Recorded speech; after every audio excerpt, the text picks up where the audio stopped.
અમને ક્યાં રહ્યો છો? અમે ભીમનગરમાં જ રહીએ છીએ। અમે 20 વર્ષથી વસવાટ કરીએ છીએ અને અહીંયા સરકારનું કઈ હતું જ નહીં। આ ખરાબામાં અમારા લોકોની જમીન હતી ને અમે લોકો વસવાટ કરીને રહેતા હતા અને એનો સરકાર માન્યો જે રસ્તો હતો ને એ તો રસ્તો એ લોકો કાઢી જ લીધો હતો અને રસ્તા પછીનો આ જે વધારાનું રહ્યું ને ખોટું નામ કરી અને આ પાડવાના ધંધા કરે। એક જગ્યાએ નહીં બધી જગ્યાએ ડિમોલેશન આ રીતના જ કરે। તમારે રોડ કાઢવો રોડ કેટલીક જગ્યાએ રોડ કાઢવાના હોય। તમને કઈ નોટિસ આપી?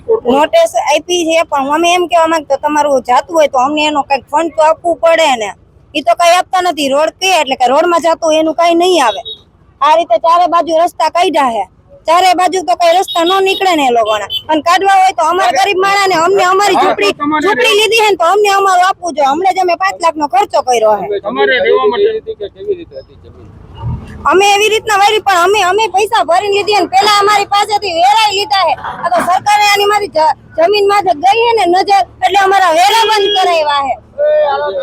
અમારી માંગ તો એ જ હોય ને કે અમને અમારી ઝૂંપડી લઈ લીધી છે તો હવે અમને ગમે ને અમારી રીતના અમને આપે।